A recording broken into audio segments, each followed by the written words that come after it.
പ്രിയപ്പെട്ട സുഹൃത്തുക്കളെ, നമ്മുടെ ക്ലബിലെ മെമ്പർമാർക്ക് വേണ്ടിയിട്ട് ഇങ്ങനെ ഒരു ടോക്ക് നടത്തുമ്പോൾ അതിൽ എനിക്കുള്ള വിവരക്കുറവ് ഞാൻ സമ്മതിക്കുകയാണ്.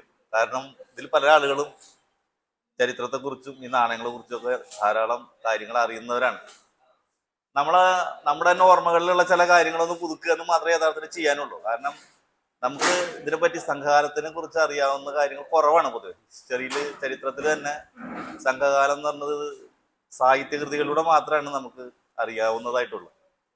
അപ്പൊ അതുകൊണ്ട് തന്നെ ഇതിനെ സംബന്ധിച്ചുള്ള കുറച്ച് വിവരങ്ങളുള്ളതുകൊണ്ട് എല്ലാവർക്കും അതിനെ പറ്റിയൊരു ധാരണ ഉണ്ടായിരിക്കും. അതൊന്ന് റിഫ്രഷ് ചെയ്യാന്നുള്ളത് മാത്രമാണ് ഞാൻ ഈ ടോക്കിലൂടെ ഉദ്ദേശിക്കുന്നത്. നമുക്കറിയാവുന്ന പോലെ സംഘകാലം എന്ന് പറയുന്നത് 300 AD മുതൽ 300 CE വരെ, അതായത് നമ്മുടെ BC എന്ന് പറയുന്ന, അതെ BC ആണ് ആദ്യം വെക്കേണ്ടിയിരുന്നത് കേട്ടോ, തെറ്റിപ്പോരാണ്. അപ്പം 300 BC മുതൽ 300 CE വരെ, അതായുള്ള 600 വർഷമാണ് ഇപ്പൊ നമ്മൾ സംഘകാലം എന്ന് വിവക്ഷിക്കുന്നത്. കൃത്യമായിട്ടുള്ള വിവക്ഷയില്ല, എന്നാലും ചരിത്ര ദൃഷ്ടിയിൽ അങ്ങനെ ഒരു വിവക്ഷ നമ്മൾ കൊണ്ടുവന്നു എന്ന് മാത്രം.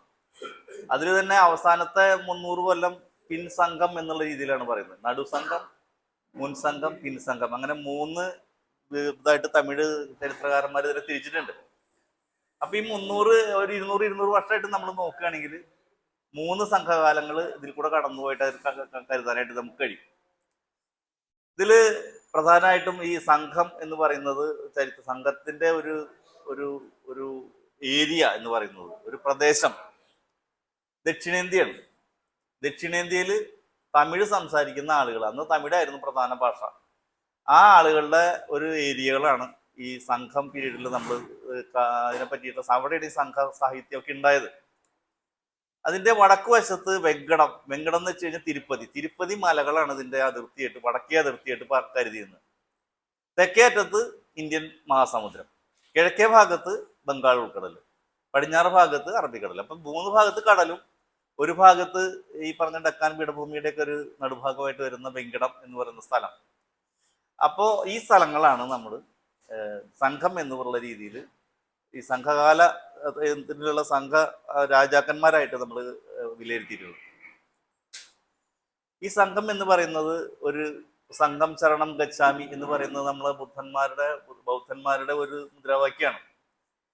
അപ്പോ ഈ സംഘം എന്ന് പറയുന്നതിന്റെ കൂടെ തന്നെ സംഘം എന്നുള്ള ഒരു അർത്ഥം കൂടി അതിൽ വരുന്നുണ്ട്. അതായത് സത്സംഗം, പണ്ഡിതരായ ആളുകളുടെ ഒരു സംഗമം. ഈ ബുദ്ധ പുരാണങ്ങളിലൊക്കെ ബുദ്ധ ചരിത്രത്തില് സംഗീതി എന്ന് പറയും.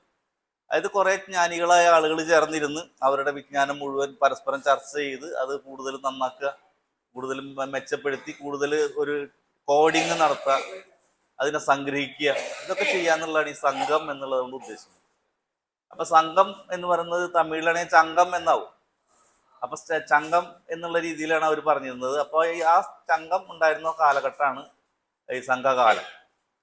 അപ്പൊ നമ്മളതിൽ ഒരു ഗ്രൂപ്പ് ഓഫ് സ്കോളേഴ്സ്, അതൊരു ജ്ഞാനികളുടെ ഒരു ഗ്രൂപ്പിനെയാണ് സാധാരണ ഈ തമിഴ് സാഹിത്യത്തിൽ സംഘം എന്ന് വിവക്ഷിക്കുന്നത്. നമ്മുടെ ഈ ബുദ്ധമതത്തിനെ പ്രോത്സാഹിപ്പിക്കുന്ന 2-3 രാജാക്കന്മാര് ബുദ്ധിസ്റ്റ് കോൺഫറൻസുകൾ നടത്തിയിരുന്നല്ലോ. അപ്പൊ അവരെന്ത് ചെയ്യുന്ന, ഈ കോൺഫറൻസ് നടത്തുമ്പോൾ അതുവരെയുള്ള ജ്ഞാനം മുഴുവൻ അവരെടുത്ത് അതിൽ ഫിലോസഫിക്കലായിട്ടോ അതല്ലെങ്കിൽ തിയോളജിക്കലായിട്ടോ ഒക്കെയുള്ള കാര്യങ്ങൾ ക്രോഡീകരിച്ചെടുത്തു. അതാണ് അക്കാലത്ത് സംഘങ്ങൾ ചെയ്തിരുന്നത്. ഇത് യഥാർത്ഥത്തിൽ ഇപ്പോൾ നമ്മൾ സാഹിത്യത്തിൽ മാത്രമേ ഈ സംഘം എന്നുള്ളത് നമുക്കധികം രേഖകളുള്ളൂ. അതിൽ 8 തൊകൈ, 10 പാട്ട്, തൊൽക്കാപ്പിയം, ചിലപ്പതികാരം, മണിമേഖല, ഈ 5 എണ്ണാണ് പ്രധാനമായ സംഘസാഹിത്യങ്ങൾ. ഇതിൽ തന്നെ ചിലപ്പതികാരവും മണിമേഖലയും സംഘകാലത്തിന്റെ അവസാന കാലമായിട്ടാണ് കരുതുന്നത്. അപ്പൊ അതുകൊണ്ട് അവർ പ്രാചീന കൃതികളായിട്ട് ഈ ആദ്യം പറഞ്ഞ 3 എണ്ണാണ് വിലയിരുത്തിയിട്ടുള്ളത്. ഇത് ചില ചെറിയ വെട്ടെഴുത്തുകൾ, അതായത് പാറകളിലുള്ള വെട്ടെഴുത്ത്, അതേപോലെയുള്ള കലച്ചട്ടികളിൽ ഉണ്ടാക്കിയിട്ടുള്ള എഴുത്തുകൾ, ബ്രാഹ്മി പോലത്തെ ചില ലിപികൾ കൊണ്ടുള്ള തമിഴ് ബ്രാഹ്മി ലിപികൾ, അതൊക്കെ അതാണ് ഇതിൻ്റെ ഒരു ശേഷിപ്പായിട്ടുള്ളൂ. ഇപ്പൊ നമ്മുടെ കീഴാടി എന്നുള്ള സ്ഥലത്ത് നമുക്ക് എല്ലാവർക്കും അറിയാം, ഒരു 2000 വർഷം മുമ്പത്തെ ഒരു നാഗരികത അടുത്ത കാലത്ത് കണ്ടുപിടിച്ചു. അവിടെ നിന്ന് കുറെ കലച്ചട്ടി സാധനങ്ങളൊക്കെ കിട്ടി. അപ്പോൾ ഈ കാലഘട്ടങ്ങളിൽ ഉണ്ടായിരുന്ന എക്കണോമിക്സ്, ഈ കാലങ്ങളിലെ കൃഷി, ഇതുപോലുള്ള കാര്യങ്ങളിലൊക്കെ നമ്മൾ പാഠ്യസാഹിത്യത്തിനെ നമുക്ക് അവലംബിക്കാനായിട്ട് കഴിയുള്ളൂ. അതുകൊണ്ട് അതിശയോക്തികൾ ഉണ്ടാവാം.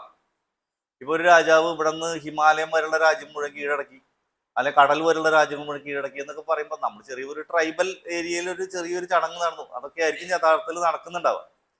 പക്ഷെ നമ്മൾ അതിനെ പറ്റിയിട്ടുള്ള ഒരു മറ്റുള്ള തെളിവുകൾ ഇല്ലാത്തത് കൊണ്ട് അത് ആശ്രയിക്കാനേ നിവൃത്തിയുള്ളൂ. ഇവിടെയുള്ള രാജാക്കന്മാരെ മൂവേന്തന്മാരെന്നാണ് പറയാം. മൂവേന്തന്മാർ എന്ന് വെച്ചാൽ 3 രാജാക്കന്മാർ. വേന്തന്റെ അച്ഛൻ രാജാവ് ഇന്ദ്രൻ എന്നുള്ള രീതിയിലുള്ള, നരേന്ദ്രൻ എന്നൊക്കെ പറയാവുന്ന രീതിയിലുള്ള ഒരു സാധനമാണ് ഈ മൂവേന്തൻ എന്ന് പറയുന്നത്. 3 രാജാക്കന്മാരുണ്ടായിരുന്നു: ചേര, ചോള, പാണ്ഡ്യ. അപ്പൊ അതില് പാണ്ഡ്യ ഏരിയയിലുള്ള ആൾക്കാർ പാണ്ഡ്യ, ചോള, ചേര എന്ന് പറയും. നമ്മൾ ചേര, ചോള, പാണ്ഡ്യ എന്ന് പറയും. ഇതല്ലാതെ വെളിർ എന്ന പേരിൽ വെളിയിലുള്ള കുറച്ച് ചീഫ്റ്റൻസ് ഉണ്ടായി. അതായത് ചീഫ്റ്റൻസ് എന്ന് വെച്ചാൽ നമ്മുടെ ഗ്രാമത്തലവന്മാരെ പോലെയുള്ള ആളുകൾ, അവർ ചെറു രാജാക്കന്മാർ, നാടുവാഴികൾ എന്ന് പറയും. അപ്പൊ അതിലുള്ള 7 നാടുവാഴികളെ അതിൽ സംഘസാഹിത്യത്തിൽ പറയുന്നുണ്ട്. പരി, കരി, ഒരി, പഹാൻ, ആയി, അതിയമാൻ, നല്ലി, അങ്ങനെ 7 രാജാക്കന്മാരെ കുറിച്ച് ഇതിൽ പരാമർശമുണ്ട്. അവരും രാജാക്കന്മാർ തന്നെയാണ്, പക്ഷെ ചോട്ട രാജാക്കന്മാരാണെന്ന് മാത്രം. പിന്നെ മലയമാൻ എന്ന് പറഞ്ഞിട്ടുള്ള ഒരു രാജ ചീഫിനെ കുറിച്ച് പറയുന്നുണ്ട്. മലയമാനെ കുറിച്ച് പറയാനുള്ള ഒരു കാര്യം, മലയമാന്റെ നാണയങ്ങൾ നമുക്ക് ഇഷ്ടം പോലെ വരുന്നുണ്ട്. അപ്പൊ മറ്റുള്ള ആൾക്കാരെ കുറിച്ച് അവരെ ന്യൂമിസ്മാറ്റിക് എവിഡൻസ് നമുക്ക് അധികം ഇല്ല. ഇതില് ഈ 3 നാടുകൾ ഞാൻ പറഞ്ഞു. ഈ 3 നാടുകളുടെ അതിർത്തികൾ പറയുകയാണെങ്കിൽ, ചേരനാട് എന്ന് പറയുന്നത് നമുക്ക് എല്ലാവർക്കും അറിയുന്ന പോലെ കേരളം, കൊങ്കുനാട്. കൊങ്കുനാട് എന്ന് വെച്ചാൽ കോയമ്പത്തൂര്, സേലം പോലെയുള്ള ഏരിയകളൊക്കെ ചില സമയങ്ങളിൽ ഉൾപ്പെട്ടിരുന്നു. കരൂർ ചേര എന്ന് പറയും. അപ്പോ ഈ സ്ഥലങ്ങളൊക്കെ തന്നെ ഒരുമിച്ച് അഡ്മിനിസ്ട്രേഷൻ ഉണ്ടായിരുന്നതാണ്. നമ്മുടെ തിരുവഞ്ചിക്കുളം ഭാഗത്ത് ഉണ്ടായിരുന്ന സ്ഥലം എന്ന് പറയുന്നത് അവരുടെ കരൂരായിരുന്നു അവരുടെ ആസ്ഥാനം ആദ്യം ഉണ്ടായിരുന്നത്. അപ്പോൾ അവിടെ നിന്ന് ഉള്ള ട്രേഡ് നടത്തുന്ന ഒരു പ്രധാന സ്ഥലമായിരുന്നു നമ്മുടെ തിരുവഞ്ചിക്കുളം, അവന്മാര് കൊടുങ്ങല്ലൂരൊക്കെ. അപ്പൊ അവിടെ നിന്ന് ഒരു ട്രേഡ് റൂട്ടും ഉണ്ടായിരുന്നു. കേരളത്തിന്റെ മധ്യ കേരളത്തിൽ കൂടിയുള്ള ഒരു ട്രേഡ് റൂട്ടും ഉണ്ടായിരുന്നു. ചോളനാടാണെങ്കിൽ 2 വെള്ളാറുകളാണ്, നോർത്ത് വെള്ളാറും സൗത്ത് വെള്ളാറും. ഈ 2 വെള്ളാറുകളുടെ ഇടയിലും ആണ് ഈ ചോളനാട് ഉള്ളത്. ഒരു സൈഡിൽ സമുദ്രം, അതായത് ബംഗാൾ ഉൾക്കടലും, മറ്റേ സൈഡിൽ നമ്മുടെ ചേരനാടും ആയിരുന്നു ഉണ്ടായിരുന്നത്. പാണ്ഡ്യനാട് എന്ന് വെച്ചാൽ ഈ ചോളനാടിന്റെ തെക്ക് വശത്തുള്ള സ്ഥലമാണ് പാണ്ഡ്യനാട്. ഇതിൽ നമുക്ക് പല ഈ കാര്യങ്ങൾ തമിഴ് രേഖകളല്ലാതെ വേറെ ചില രാജാക്കന്മാർ, ഇക്ഷ്വാകു രാജാക്കന്മാരൊക്കെ അവരുടെ ശാസനങ്ങളിൽ ഈ സ്ഥലങ്ങൾ ദ്രമിള എന്നാണ് പറയുന്നത്, ദമിള എന്നാണ് പറയാറ് ഈ സ്ഥലത്തിന്. അതുപോലെ തന്നെ അശോകനും ഈ പല രീതിയിൽ ഈ നാടുകളെ പരാമർശിച്ചിട്ടുണ്ട്. കേരളപുത്രന്മാരായിട്ടും അതുമാതിരി ചോളന്മാരെ, പാണ്ഡ്യന്മാരെയൊക്കെ പരാമർശിച്ചു. മഹാഭാരതത്തിലും അതുപോലുള്ള പഴയ പുരാണങ്ങളിലൊക്കെ തന്നെ ഈ പഴയ രാജാക്കന്മാർ വരുന്നുണ്ട്. അതൊക്കെ സംഘകാലത്തിന് മുമ്പുള്ള രാജാക്കന്മാരോ അല്ല സംഘകാലം വരെയുള്ള ആളുകളോ ആയിരിക്കാം. ചേരതലസ്ഥാനം ആയിരുന്നത് വഞ്ചിയായിരുന്നു. അപ്പൊ നമ്മൾ തിരുവനന്തപുരത്തെ തിരുവഞ്ചിക്കുളം ആണെന്ന് വിചാരിക്കുന്നു. വഞ്ചിനാട് എന്നുള്ള പേര് പിന്നീട് തിരുവിതാംകൂറും വാങ്ങിച്ചു, അത് അഡാപ്റ്റ് ചെയ്തു. അപ്പൊ വഞ്ചി എന്ന് പറയുന്ന സ്ഥലം തിരുവഞ്ചിക്കുളം ആയിരുന്നു ചേരനാടിന്റെ ഈ സംഘകാലത്തെ തലസ്ഥാനം. അത് പലപ്പോഴും ഷിഫ്റ്റ് ആയിട്ടുണ്ട് കേട്ടോ, പല സമയത്തും അങ്ങോട്ടും ഇങ്ങോട്ടൊക്കെ മാറിയിട്ടുണ്ട്. എന്നാലും പൊതുവെ കേരളത്തിന്റെ ചേരനാടിന്റെ തലസ്ഥാനം വഞ്ചിയായിരുന്നു. അതുപോലെ ചോളനാടിന്റെ അന്നത്തെ തലസ്ഥാനം ഉറയൂരായിരുന്നു. അക്കാലത്ത് ചോളനാട് അത്ര വലിയൊരു സംഭവമായിരുന്നില്ല കേട്ടോ സത്യത്തിൽ. അന്ന് പാണ്ഡ്യന്മാരും ചേരന്മാരൊക്കെ ആയിരുന്നു ഗംഭീരന്മാരായിട്ടുണ്ടായിരുന്നു. പിന്നെ മധുരയുടെ അടുത്തുള്ള കൂടൽ എന്നുള്ള സ്ഥലവും മധുരയുമായിരുന്നു പാണ്ഡ്യന്മാരുടെ തലസ്ഥാനം. നാണയങ്ങളെ കുറിച്ച് പറയുകയാണെങ്കിൽ ആ സമയത്ത് സ്വർണ്ണ നാണയങ്ങൾ കൃത്യമായിട്ട് നമുക്ക് അങ്ങനെ കിട്ടിയിട്ടില്ല. ഇവർ ഇൻസ്ക്രിപ്ഷൻസ് ഉള്ള നാണയങ്ങളൊന്നും അങ്ങനെ കാര്യമായിട്ട് കണ്ടിട്ടില്ല. നിങ്ങൾ വല്ലവരും ഉണ്ടെങ്കിൽ, കണ്ടിട്ടുണ്ടെങ്കിൽ അതിനെ പറ്റി റെഫറൻസ് ഒന്നും നമുക്കത് ഷെയർ ചെയ്യാം. പൊന്ന്, കാണം, കാശ്, ഈ 3 നാണയങ്ങളാണ് അക്കാലത്ത്. അത് ചെറിയ തരി പോലുള്ള നാണയങ്ങളായിരുന്നു. അപ്പൊ നമ്മുടെ പണം പോലത്തെ അല്ലെങ്കിൽ അതിലും ചെറിയ നാണയങ്ങളൊക്കെയാണ് നമ്മുടെ നാട്ടുകാർ ഉപയോഗിച്ചിരുന്ന നാണയങ്ങൾ. പക്ഷെ അന്ന് റോമൻ നാണയങ്ങൾ സിൽവറും ഗോൾഡും കോപ്പറും ഒക്കെ ധാരാളമായിട്ട് ഈ പറഞ്ഞ സ്ഥലങ്ങളിൽ നിന്നൊക്കെ കുഴിച്ചെടുത്തിട്ടുണ്ട്, തമിഴ്നാട്ടിൽ നിന്നും കേരളത്തിൽ നിന്നും. അപ്പോ ആ സമയത്ത് നമുക്ക് സ്വർണ്ണ നാണയങ്ങളുടെ പർപ്പസിന് നമ്മുടെ റോമൻ നാണയങ്ങളോ അല്ലെങ്കിൽ നോർത്ത് ഇന്ത്യൻ നാണയങ്ങളോ ആയിരിക്കാം ഉപയോഗിച്ചിരുന്നത് നമുക്ക് കരുതാം. അന്ന് ഈ സ്പൈസസിന്റെ ട്രേഡ് ഉണ്ടായിരുന്നതുകൊണ്ട് സ്വർണം കിട്ടാനൊന്നും ബുദ്ധിമുട്ടില്ല. സ്വർണ്ണ നാണയങ്ങളായിട്ട് തന്നെയാണ് ഇത് വന്നിരുന്നത്. ഇത് കോപ്പർ കോയിൻസ് ആണ് നമ്മൾ ധാരാളമായിട്ട് സംഘകാലത്ത് കണ്ടെടുത്തിട്ടുള്ളത്. അത് ഇപ്പോഴും ഉണ്ട്. പക്ഷെ അന്ന് ആദ്യം ഉണ്ടായിരുന്ന വിലയൊക്കെ 10-150 രൂപയ്ക്ക് നമ്മൾ വാങ്ങിയിരുന്നു. ഇപ്പോൾ 4000-3000 അങ്ങനെയുള്ള വിലയാണ് കാണുന്നത്. അതിന് കുറഞ്ഞ വിലയ്ക്കൊക്കെ കിട്ടുന്ന സ്ഥലം ഉണ്ടെങ്കിൽ നിങ്ങൾ തന്നെ പറയാം, അപ്പൊ ഞങ്ങൾ പോയി വാങ്ങിക്കോളാം. പിന്നെ ലെഡ് കോയിൻസ് ചിലത് അപൂർവമായിട്ട് ഈയത്തിന്റെ കോയിനുകളും കണ്ടെടുത്തിട്ടുണ്ട്. പിന്നെ റോമൻ കോയിൻസും അക്കാലത്ത് ഉപയോഗിച്ചു. അന്നത്തെ ചേര രാജാക്കന്മാര് പേരെന്ന് പറയുന്നത് തമിഴ് പോലുള്ള പേരുകളാണ്. അധികവും ഈ പറഞ്ഞ മാതിരി കിഴക്കുള്ള കരൂരും അവിടെയും ആസ്ഥാനം ഉണ്ടായിരുന്നതുകൊണ്ട് പിന്നെ പ്രധാന ഭാഷ തമിഴായിരുന്നു. അതുകൊണ്ട് തന്നെ തമിഴ് പേരുകൾ പോലെ തോന്നി. നെടുഞ്ചേരലാതൻ, നമുക്ക് എല്ലാവർക്കും പെട്ടെന്ന് പ്രശസ്തനായൊരു ചേര രാജാവാണ് നെടുഞ്ചേരലാതൻ. ചേരൻ ചെങ്കുട്ടവൻ എല്ലാവർക്കും അറിയാലോ. അതായത് നമ്മുടെ കൊടുങ്ങല്ലൂർ അമ്പലം പ്രതിഷ്ഠ നടത്തുന്ന സമയത്ത് ചേരൻ ചെങ്കുട്ടവനാണ് അക്കാലത്ത് രാജാവായിരുന്നത്. അദ്ദേഹമാണ് ഇവിടെ കണ്ണകിയുടെ പ്രതിഷ്ഠ നടത്തിയത്. അപ്പോ ആ സമയത്ത് ശ്രീലങ്കയിലെ രാജാവായിരുന്ന ഗജബാഹു അന്നത്തെ ആ മീറ്റിംഗിൽ സന്നിഹിതനായിരുന്നു. അത് രേഖകളിലുണ്ട്. അപ്പൊ അതുകൊണ്ടാണ് ഈ ആ ടൈം നമുക്ക് ശരിക്കും കാലിബ്രേറ്റ് ചെയ്തെടുക്കാനായിട്ട് കഴിഞ്ഞു. സെൽവക്കടുമ്പോ വലിയാത്തൻ, പെരുഞ്ചേരൽ, ഇരുമ്പൊറൈകൾ കുറെ പേരുണ്ട്. ഇരുമ്പൊറൈ എന്ന് വെച്ചാൽ അവരുടെ ഒരു സർനെയിം ആയിട്ട് ഒരു ചേരവംശം സ്വീകരിച്ചിരുന്ന പേരാണ് പെരുഞ്ചേരൽ ഇരുമ്പൊറൈ. പിന്നെ മന്ദാരൻ ചേരൽ ഇരുമ്പൊറൈ, മാക്കോതൈ. ഈ മാക്കോതയ്ക്ക് ഒരു പ്രത്യേകത ഉള്ളതെന്ന് വെച്ചാൽ മാക്കോതയുടെ നാണയം പോർട്രേറ്റ് കോയിൻ വന്നിട്ടുണ്ട്. അപ്പൊ ഞാൻ ആദ്യത്തെ ഇതിന്റെ സ്ലൈഡിൽ അത് ഇട്ടിട്ടുണ്ടായിരുന്നു. പോർട്രേറ്റ് കോയിൻ ഉണ്ട് ഇങ്ങേരുടെ പോർട്രേറ്റ് കോയിനുകളാണ് അധികം ഈ പോർട്രേറ്റ് കോയിനായിട്ട് ചേരന്മാർ കണ്ടുപിടിച്ചിട്ടുള്ളത്. അത് നമ്മുടെ ആളുകളുടെ സുഹൃത്തുക്കളുടെ കയ്യിലുണ്ടെങ്കിൽ എനിക്ക് അറിയില്ല, ഉണ്ടെങ്കിൽ നിങ്ങളത് കുറ്റസമ്മതം നടത്തി ഞങ്ങൾക്ക് കാണിച്ചു തരണം. ഇത് കണ്ടുപിടിച്ച ആളുകൾ ഈ പറഞ്ഞ ഒരു കക്ഷിയുണ്ട്, ഒരു ബുക്ക് എഴുതിയ ഒരു കക്ഷിയുണ്ട്. അങ്ങേരാണ് ഇത് കണ്ടെടുത്തതെന്ന് പറയുന്നുണ്ട്. അപ്പോ മാക്കോതൈ എന്ന് പറയുന്ന രാജാവിന് പുറമെ 2-3 ആൾക്കാർക്കും കൂടി പോർട്രേറ്റ് കോയിൻസ് ഉണ്ട്. ചേരമാൻ കുട്ടുവൻ കോതൈ എന്ന് എഴുതിയിട്ടുണ്ട്. ഈ മാക്കോതൈ എന്നുള്ള ഒരു പ്രത്യേകത എന്ന് വെച്ചാൽ ബ്രാഹ്മി ലിപിയിലാണ് അതിന്റെ മാക്കോതൈ എന്ന് എഴുതിയിട്ടുള്ളത്. കുട്ടുവൻ കോതയ്ക്ക് അങ്ങനെയാണ്. അതുപോലെ തന്നെ കടുമാൻ കോട്ടൈ എന്ന് പറയുന്ന ഒരു രാജാവുണ്ട്. പിന്നെയും പല ചെറിയ രാജാക്കന്മാർ പലരും ഉണ്ട്. പക്ഷെ അധികം പരാമർശങ്ങളുള്ളത് ഇവരുടെ പേരാണ്. ചേരക നാണയങ്ങളിൽ നമ്മൾ നോക്കുമ്പോൾ അധികം കോപ്പർ കോയിൻസ് ആണ് ഉള്ളത്. ചിലത് അപൂർവമായിട്ട് ഇദ്ദേഹം ഈ ഒരു ഗ്രന്ഥകർത്താവ് പറയുന്നത് സിൽവർ പഞ്ച് കോയിൻസിൽ അമ്പും വില്ലും അമ്പ് ചിഹ്നമുള്ളതെങ്കിൽ ഇത് ചേരയാവാനുള്ള സാധ്യത ഉണ്ട്, അത് അന്വേഷിക്കണമെന്ന് പറയുന്നുണ്ട്. അപ്പോൾ നമ്മൾ സാധാരണ പഞ്ച് കോയിൻസിൽ കാണാറുള്ള 3 arched hills, elephant, bow and arrow അതുപോലെയുള്ള സിമ്പിൾസ് ഒക്കെ ചേര നാണയങ്ങളിൽ പലതിലും കാണുന്നുണ്ട്. അത് ഈ പറഞ്ഞ പഞ്ച് കോയിൻസിലാണ്. അതിന്റെ പ്രത്യേകിച്ചും അതിന്റെ ട്രേഡർ സീല്, ബാക്കിൽ വരുന്ന ട്രേഡറുടെ സീൽ ഉണ്ടല്ലോ, ആ സീലിലാണ് ചേര, ചോള, പാണ്ഡ്യ സിമ്പിൾസ് കാണുന്നത്. ചോള കാണുന്നില്ല, ചേരയും പാണ്ഡ്യം കാണുന്നു. പിന്നെ മഴു നമുക്കൊക്കെ അറിയാം, അത് ചേരന്മാരുടെ ഒരു സിമ്പലാണ്. പാമ്പ്, ഒരു മലമ്പാമ്പ് പോലുള്ള രൂപം ഇങ്ങനെ കാണാം, വളഞ്ഞു കുളഞ്ഞിട്ട്. ഇത് ഇവിടെ ഇപ്പൊ കാടുകളൊക്കെ ഉള്ള സ്ഥലമല്ലേ, അതുകൊണ്ടായിരിക്കാം. പിന്നെ അങ്കുശവും അമ്പും ഇത് രണ്ടും ചേരന്മാരുടെ മിക്കവാറും നാണയങ്ങളിലൊക്കെ കാണുന്നുണ്ട്. പിന്നെ നമ്മുടെ പഞ്ച് കോയിൻസിൽ കാണുന്ന ട്രീ ഇൻ റെയിലിംഗ്, മരം ഇങ്ങനെ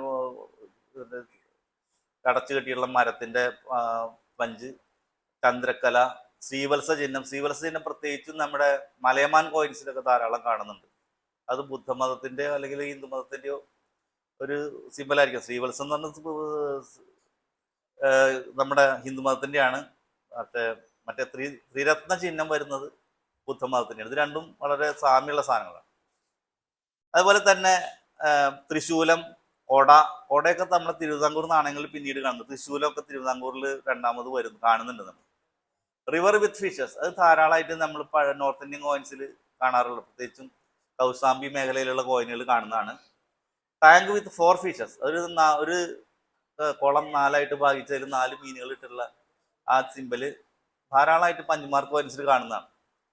പിന്നെ കുതിരയുടെ ഒരു ചിഹ്നം നമ്മുടെ ചേര നാണയങ്ങൾ ചിലതിൽ കാണുന്നുണ്ട്. കുതിര നിൽക്കുന്ന ഒരു ചിഹ്നം, ഒരു സൈഡിൽ കുതിര, ഒരു സൈഡിൽ അമ്പും വില്ലും. പിന്നെ ചക്രം, ധർമ്മചക്രമായിരിക്കാം, അല്ലെങ്കിൽ റിലീജിയസ് ആയിട്ടുള്ള ഏതെങ്കിലും ചക്രം പലയിലും കാണുന്നുണ്ട്. പിന്നെ മറ്റേ ഒരു ടെമ്പിളിന്റെ ചിഹ്നം കാണാം, 6 ആർച്ച്ഡ് ഹില്ല് കാണുന്നുണ്ട്. ഇതൊക്കെ മറ്റു പലരും കാണുന്നുണ്ട്. അപ്പൊ അവിടുത്തെ നാണയങ്ങളിൽ വന്നിട്ടുള്ള മറ്റു പഞ്ചുകൾ നമ്മളെ നാട്ടുകാർ അടിച്ചിട്ടുള്ളതായിരിക്കാം. Tree in railing, bull symbol, elephant 6 arched hill trishula, bull shrivatsa, taurine സിംബലും ധാരാളമായിട്ട് മറ്റു നാണയങ്ങൾ കാണുന്നതാണ്. പിന്നെ പോർട്രേറ്റ് കോയിൻസ്, ഞാൻ നേരത്തെ പറഞ്ഞ മാക്കോദയുടെ ഒക്കെ നാണയങ്ങൾ. പിന്നെ ആനയും അതുപോലെയുള്ള ഈ 3 ചേര ചോള പാണ്ഡ്യന്മാരുടെ കുറേ നാണയങ്ങളിൽ ഒരു സൈഡിൽ ആനയാണ്, അതിന്റെ മുകളിൽ കുറെ മംഗലചിഹ്നങ്ങൾ ഉണ്ടാകുന്നുണ്ട്. അതിൽ പലതിലും പല ചെറിയ വ്യത്യാസങ്ങളുണ്ട്. 5 ആർച്ച്ഡ് ഹില്ലുണ്ട് ചിലയിൽ മരം കാണാം. പിന്നെ ആങ്കർ സിംബൽ ഉണ്ട് ചിലയിൽ. അത് ഈ ചോളന്മാര് പാണ്ഡ്യന്മാരൊക്കെ കടൽ കീഴടക്കി അവര് എക്സ്പെഡീഷൻസ് നടത്തായിരുന്നു. അപ്പൊ ആ വിജയത്തിന്റെ ഇതായിട്ടായിരിക്കാം ചിലതിൽ ഇങ്ങനെ താഴെയുള്ള ചില നാണയങ്ങളിൽ ആങ്കറിന്റെ ചിഹ്നമുണ്ട്. ഇതാണ് ചേര PMC ആയിട്ട് പറയുന്നത്. അപ്പൊ അതിൽ 2 സൈഡിലും നമുക്ക് കാണാം, ഒരു സൈഡിൽ അമ്പൊമ്പിൽ ഇങ്ങനെ കാണാം, മറ്റേ സൈഡിൽ അമ്പൊമ്പിൽ താഴ്ത്തിക്ക് കാണാം. 3 ആർച്ച്ഡ് ഹില്ലുണ്ട്, ടോറിൻ ചിഹ്നമുണ്ട്. ഇങ്ങനെയുള്ള നാണയങ്ങളാണ് പഞ്ച് നമ്മൾ കാണുന്നത്, ചേര. അതുപോലെ താഴെ തൊട്ടടുത്തുള്ളത് തന്നെ വേറൊരു പഞ്ച് അതിൽ ആന, അതുപോലെ തന്നെയുള്ള മറ്റ് ടോറസ്, ആമകളെ പോലുള്ള ജീവികളൊക്കെ കാണാം. പിന്നെ സാമ്രാജ്യ ചിഹ്നമുണ്ട്, നമ്മുടെ മഗധയുടെ സാമ്രാജ്യ ചിഹ്നം ഇതിൽ കാണുന്നുണ്ട്. അതുപോലെ തന്നെ മറ്റേ താഴെയുള്ള വശത്ത് ഒരു അമ്പും വില്ലും കാണുന്നു. ഇതാണ് മാക്കോദൈ എന്ന രാജാവിന്റെ നാണയം. അതിൽ ബ്രാഹ്മിലും കൃത്യമായി തന്നെ കാണാം, നമ്മൾ ഹിന്ദി പോലത്തെ അക്ഷരത്തിൽ കാണാം, മാ ക് കോ തൈ തേ എന്ന് എഴുതിയിട്ട് കാണാം. ഈ നാണയം നമ്മുടെ റോമൻ നാണയങ്ങളുടെ ഒരു സാമ്യമുള്ളതാണ്. ഏകദേശം അതിന്റെ വെയിറ്റ് ഞാൻ ഇട്ടിട്ടുണ്ട്, 1.6 ഗ്രാം. അതിന്റെ ഡയമീറ്റർ 1.7 സെന്റിമീറ്റർ. അപ്പൊ നിങ്ങളുടെ കയ്യിലുള്ള റോമൻ കോപ്പർ നാണയങ്ങളൊക്കെ നല്ലോണം ഒന്ന് നോക്കുകയാണെങ്കിൽ ഇനി ചിലപ്പോ ഈ മാക്കോദ ആവാൻ സാധ്യതയുണ്ട്. കാരണം അതേ വെയിറ്റ് ആണ് ഏകദേശം കാണുന്നത്. മാക്കോദൈ പോലെ തന്നെ കുട്ടുവൻ കോതൈ എന്നുള്ള ആള്, കുട്ടുവൻ എന്ന് പറഞ്ഞാൽ കുട്ടനാട് എന്നുള്ള സ്ഥലമുണ്ടല്ലോ, അത് മൂപ്പരുടെ സ്മരണയ്ക്കാണെന്ന് ചില ആൾക്കാർ പറയുന്നുണ്ട്. അദ്ദേഹം ഇവിടെ നെല്ല് കൃഷി വളരെ മോശമായിരുന്നല്ലോ, അപ്പൊ നെൽകൃഷിയൊക്കെ ചെയ്യാൻ ശ്രമിച്ച ഒരാളാണ് ഈ കുട്ടുവൻ കോതൈ. അപ്പൊ അദ്ദേഹത്തിന്റെ കുട്ടുവൻ കോതൈ തന്നെയാണ് അതിന്റെ ചുറ്റുപാട് എഴുതിയിട്ടുള്ള ആ ബ്രാഹ്മി ലെജൻഡ് ഉള്ളത്. ഇത് കോൽ ഇരുമ്പുറൈ എന്നുള്ള രാജാവിന്റെ നാണയമാണ്. അതിൽ ചേര ചിഹ്നം കാണാൻ പറ്റും. അതുമാതിരി തന്നെ 3 ആർച്ച്ഡ് ഹില്ലുണ്ട്, മറ്റു ചിഹ്നങ്ങളാണ്. ഒരാളുടെ രൂപം ഇതിന്റെ നടുവിലായിട്ടുണ്ട്. കൊള്ളിപ്പുറൈ, ഇത് കോളിരുമ്പുറയുടെ പോലെ തന്നെയുള്ള ഒരു നാണയമാണ് ഈ കൊള്ളിപ്പുറൈ എന്നുള്ള രാജാവിന്റെ. അദ്ദേഹത്തിന്റെ നാണയം ഇതേപോലെ തന്നെ ചോള ചിഹ്നം കാണാൻ പറ്റുന്നത്. ഇതാണ് ചോളന്മാരുടെ നാണയങ്ങളെ കുറിച്ച്, ചേരന്മാരുടെ നാണയങ്ങളെ കുറിച്ച് പൊതുവായി പറയാനുള്ളത്. പിന്നെ ചോളന്മാരുടെ എടുക്കാം. അതിലെ പ്രധാന രാജാക്കന്മാർ കരികാല ചോളൻ, നെടുങ്കിള്ളി, നാലാംകിള്ളി, കുലമറുത്ത തുഞ്ചിയ കിള്ളിവേലവൻ, രാജസൂയം വേട്ട പെരുനാർക്കിള്ളി, കുരുനാപ്പള്ളി തുഞ്ചിയ തിരുമോവേലവൻ, കോപ്പെരും ചോളൻ, ചെങ്ങാനൻ. ഇതൊക്കെ ഈ പ്രധാനപ്പെട്ട സംഘകാലത്തെ ചോള രാജാക്കന്മാരാണ്. ആ ചോള നാണയങ്ങളിലാണെങ്കിൽ ഒരു സൈഡിൽ എന്തായാലും പുലി ഉണ്ടാവും, എവിടെയെങ്കിലും പുലിയുടെ ചിഹ്നം ഉണ്ടാവും. അല്ലെ പുലി അല്ലെങ്കിൽ കടുവ, പുള്ളിപ്പുലി പോലെയുള്ള ചിലർ കാണാം. ഇതിലൊരു സിംഹം പോലെയാണ് ഇതിൽ കണ്ടിട്ടുള്ളത്, പക്ഷെ അത് പുലിയാണ്. പിന്നെ ഒരു സൈഡിൽ ആന, മരങ്ങൾ, tree in railing, tank with 4 fishes, 3 arched hill, river, chariot, horse, umbrella, taurine, shrivatsa, ഇതേപോലെയുള്ള പല ചിഹ്നങ്ങളും ചോള നാണയങ്ങളിൽ കാണാം. സംഘകാല ചോള നാണയങ്ങൾ നമ്മുടെ പഞ്ച് ഇതിൽ കണ്ടിട്ടില്ല ഞാൻ, ചിലപ്പോൾ ഉണ്ടായിരിക്കും. പഞ്ച് കൗണ്ടർ മാർക്കായിട്ട് ചിലപ്പോൾ വരാൻ സാധ്യതയുള്ളതാണ്. പാണ്ഡ്യ കിങ്സ്, പാണ്ഡ്യന്മാരെ സംബന്ധിച്ച് അവര് സംഘ ലിറ്ററേച്ചറിലുള്ള രാജാക്കന്മാരെ പേരാണ് ഈ കാണിച്ചിട്ടുള്ളത്. കുറച്ച് കോംപ്ലിക്കേറ്റഡ് പേരുകളായതുകൊണ്ട് ഞാനത് വായിക്കുന്നില്ല. അവരുടെ വിശേഷണം കൂടി ഉണ്ടാവും. തപ്പനാറയിൽ കണ്ടെത്ത ഉഗ്ര വെള്ളുത്തി എന്നൊക്കെയൊരു പേര്. ഓരോ കാര്യങ്ങൾ അവരുടെ ഒരു ഫീറ്റുകൾ, അവരുടെ ഒരു നേട്ടങ്ങൾ ചിത്രീകരിച്ചുകൊണ്ടുള്ള പേരുകളാണത്. ഇത് പാണ്ഡ്യൻ PMC ആണ്. ഇതാണ് നമുക്ക് കൂടുതൽ കിട്ടാൻ സാധ്യതയുള്ള ഒരു നാണയം ഈ PMCകളിൽ. ഈ ചിഹ്നം നിങ്ങളൊന്ന് ശ്രദ്ധിക്കുക. അതിൽ ബാക്കിലുള്ള കൗണ്ടർമാർക്ക് മത്സ്യത്തിന്റെ ചിഹ്നമാണത്. ആ മത്സ്യത്തിന്റെ ചിഹ്നമാണെങ്കിൽ അത് പാണ്ഡ്യൻ നാണയമാവാൻ സാധ്യതയുണ്ട്. പക്ഷെ അതിൽ സാമ്രാജ്യ ചിഹ്നം മറ്റുള്ള സാധനങ്ങളൊക്കെ തന്നെ മഗധയുടെ പാറ്റേണിൽ ഉണ്ടാക്കിയതാണ്. അതിനുശേഷം അതിന്റെ കൗണ്ടർമാർക്കാണ് പാണ്ഡ്യ ഇട്ടിട്ടുള്ളത്. അത് മറ്റേ കുറച്ചുകൂടി ചെറിയ കൗണ്ടർമാർക്കാണ് ഇതിൽ ഇട്ടിട്ടുള്ളത്, ട്രേഡർ മാർക്ക്. അപ്പോൾ ഇതുപോലത്തെ നാണയങ്ങൾ നിങ്ങൾ കിട്ടുമ്പോൾ നല്ലോണം പരിശോധിച്ച് നോക്കുകയാണെങ്കിൽ ഇതുപോലത്തെ നാണയങ്ങൾ തടയാൻ സാധ്യതയുണ്ട്. പാണ്ഡ്യ നാണയങ്ങളിൽ മംഗള ചിഹ്നങ്ങൾ ഉള്ള ഒരു നാണയം ഞാൻ ഇതിൽ ഇട്ടിട്ടുണ്ട്. അതിൽ സൂര്യചന്ദ്രന്മാര്, കലശം, അതുപോലെ കുറച്ച് സാധനങ്ങളൊക്കെ നമുക്ക് നേരിട്ട് കാണാൻ പറ്റും. അതിന്റെ മുകളിലുണ്ട്. ചില ചേര നാണയങ്ങളിൽ സിംഹം, അതുമാതിരി കാള, ഇതുപോലുള്ള രൂപങ്ങളൊക്കെ ഈ മുകളിലെ കോർണറിൽ കാണാറുണ്ട്. ഇതിൽ അങ്കുശാണെന്ന് തോന്നുന്നു ആനയുടെ മുന്നിലുള്ളത്. അപ്പൊ അങ്ങനെയുള്ള കുറെ സിമ്പിൾസ്, കോമൺ സിമ്പിൾസ് ഇവർ പലരും രണ്ടാമതും അവര് അഡാപ്റ്റ് ചെയ്തായിട്ട് കാണുന്നുണ്ട്. ഇത് പാണ്ഡ്യന്മാരുടെ പെരുവെളുത്തി എന്ന് എഴുതിയിട്ടുള്ള, അത് ബ്രാഹ്മി ലിപിയിൽ വെളുത്തി എന്ന് എഴുതിയിട്ടുള്ളതാണ്. അത് തന്നെ രണ്ടാമത് ആവർത്തിച്ചിട്ടുണ്ട്, പെരുവെഴുത്തി എന്ന് പറഞ്ഞിട്ട്. അതിന് ചുറ്റുപാട് എഴുതിയിട്ടുള്ള ആ ഒരു എഴുത്ത്. ബാക്കിലുള്ള ചിഹ്നം 2 മീനുകളുള്ള ചിഹ്നം പാണ്ഡ്യ ചിഹ്നമാണ്. പിന്നെ പാണ്ഡ്യന്മാരുടെ തന്നെ വേദിക് സാക്രിഫൈസ് സീരീസ് എന്ന് പറഞ്ഞിട്ടൊരു ഇത് കാണുന്നുണ്ട്. അതായത് ഒരു യാഗമൃഗത്തിന് അതിന്റെ മുന്നിൽ ഒരു പാത്രമൊക്കെ വെച്ചിട്ടുള്ള ആ സിമ്പല് അടിച്ചിട്ടുള്ള നാണയങ്ങൾ, പഞ്ചുമാർക്ക് പോലത്തെ നാണയങ്ങളാണ് ഇതിൽ. നമുക്ക് കാണാൻ പറ്റും. ഇവിടെ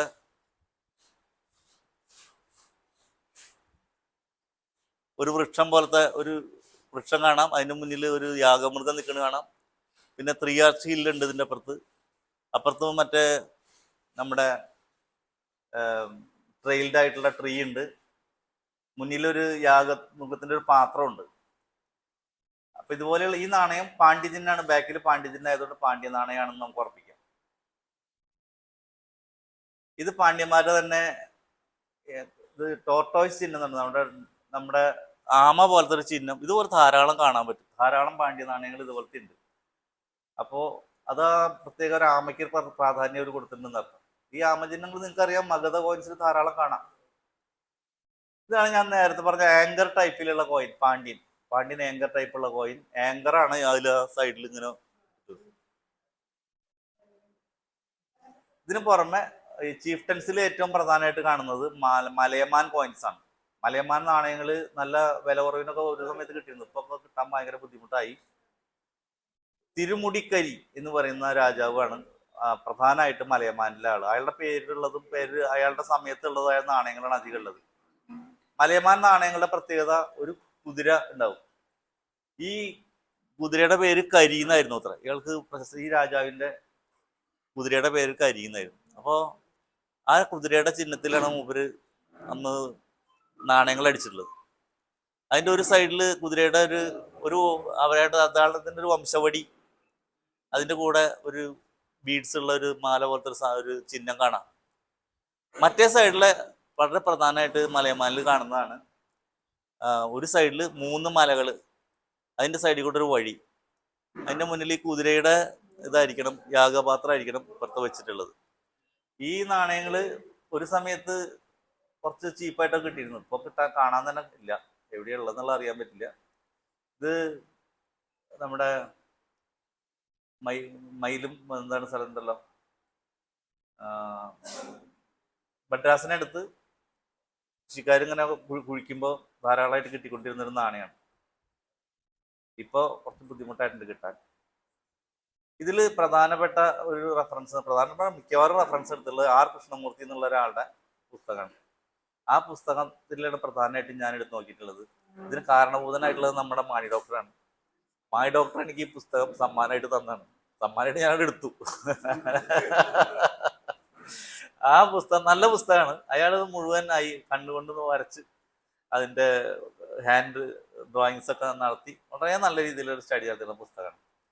അത് നിങ്ങളുടെ പലതിലും ഉണ്ടാവാൻ സാധ്യതയുണ്ട്. അല്ലെങ്കിൽ കിട്ടുകയാണെങ്കിൽ വാങ്ങിക്കാം. സംഘമേജ് തമിഴ് കോയിൻസ് ആണ് അതിന്റെ പേര്. ഇത്രയും മാത്രമാണ് നമ്മുടെ കയ്യിലുള്ളൂ വിവരങ്ങൾ. എനിക്കിതിനെപ്പറ്റി കാര്യങ്ങൾ പറയാവുന്ന കാര്യങ്ങളൊക്കെ ഏതാണെന്ന് ഞാൻ പറഞ്ഞിട്ടുണ്ട്. അപ്പൊ ഇനി നാണയങ്ങൾ കിട്ടുമ്പോൾ, ചേര നാണയങ്ങൾ കിട്ടുമ്പോൾ അല്ലെങ്കിൽ ചോള നാണയങ്ങൾ കിട്ടുമ്പോൾ നിങ്ങളിത് നോക്കുക. അതിന്റെ കാര്യങ്ങൾ ഞാൻ പറഞ്ഞ കാര്യങ്ങൾ വല്ലതൊക്കെ ഉണ്ടോ എന്ന് നോക്കുക. അപ്പൊ നമ്മൾ അതിനെപ്പറ്റി കൂടുതൽ സ്റ്റഡി ചെയ്യുന്നതോറും കൂടുതൽ കാര്യങ്ങൾ നമുക്ക് കൃത്യമായി കിട്ടും. ഇത്രയും പറഞ്ഞുകൊണ്ട് ഞാൻ ഈ പ്രസന്റേഷൻ അവസാനിപ്പിക്കുന്നു.